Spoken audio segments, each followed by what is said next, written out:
တိုင်တီကိုဖျားကြီးကအရင်တကိုးကြည့်ရနော်ရင်းမြင်တော့မှဒီလောက်အေးတာကိုလည်းဒီတိုင်းအိတ်တာကိုပဲကျမ်းမာကြီးမထိကြိုက်လေဖြတ်တယ်ဖျားတယ်နားတယ်တေဆုံးသွားတယ်လို့လည်းတခါမှမကြားဘူးကြအခုချိန်ထိတိုင်တီကိုဖျားကောင်မှာအများကြီးဒီလိုအိတ်နေကြရောဇရက်တန်းနေမှာရောအိတ်နေတဲ့လူအများကြီးပါနော်အရင်မြင်မှာဒီတိုင်းအိတ်နှင်းကြတဲ့ထဲမှာကိုဒီတိုင်းအိတ်နေကိုပဲဖျားကြီးရဲ့တကိုးရဲ့ထူးခြားချက်ကတော့ဒီဖျားကြမနာကြဘူးပေါ့နော်ဒါတအူးတယောက်ထဲအိတ်တာမဟုတ်ဘဲနဲ့ကိုလူတိုင်းကြီးပါတော်တော်များများဒီလိုအိတ်တာခွန်ရှားရနိုင်တဲ့လူတွေလို့မရှိကြဘူးပုံမှန်ဆိုရင်ကိုယ့်အိမ်မှာကိုနေတာတောင်မှ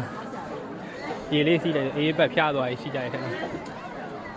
ဒီမှာတော့အဲ့လိုဖျားနေနိုင်တယ်လို့လည်းမရှိကြဘူးဒီလိုရရက်တန်းနေမှာတည်းအဲ့လိုရတယ်နော်